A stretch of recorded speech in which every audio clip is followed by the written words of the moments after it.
Has someone who once loved you deeply suddenly started ignoring you? It feels confusing, painful, and makes you question what went wrong.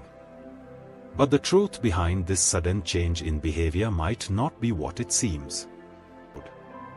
When someone who once cared about you deeply begins to ignore you, it's not always because their feelings have disappeared.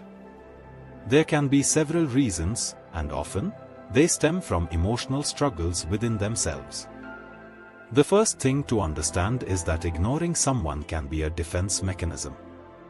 When they feel overwhelmed by their own emotions, they might distance themselves as a way to cope.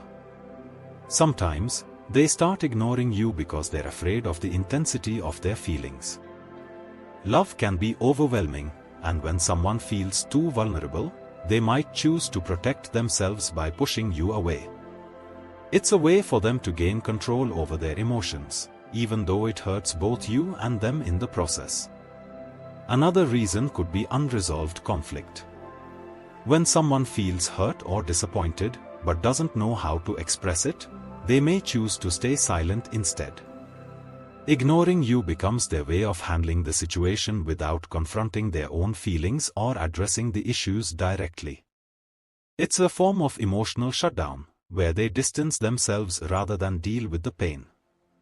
But perhaps the most important thing to understand is that sometimes, ignoring you is a way of seeing how you'll react. It's a test, whether conscious or unconscious, to see if you'll chase after them, prove your love, or show that you still care. In their mind, your response could validate their worth or confirm whether the relationship still holds value. Lastly, when someone who loved you starts ignoring you, it could be because they're struggling with something in their own life that has nothing to do with you. They might be dealing with personal challenges, stress, or emotional baggage that makes it hard for them to maintain any kind of emotional connection, even with someone they love. So, if you are being ignored by someone who once loved you, remember, it doesn't always mean they've stopped caring. Their silence could be hiding emotions they don't know how to express.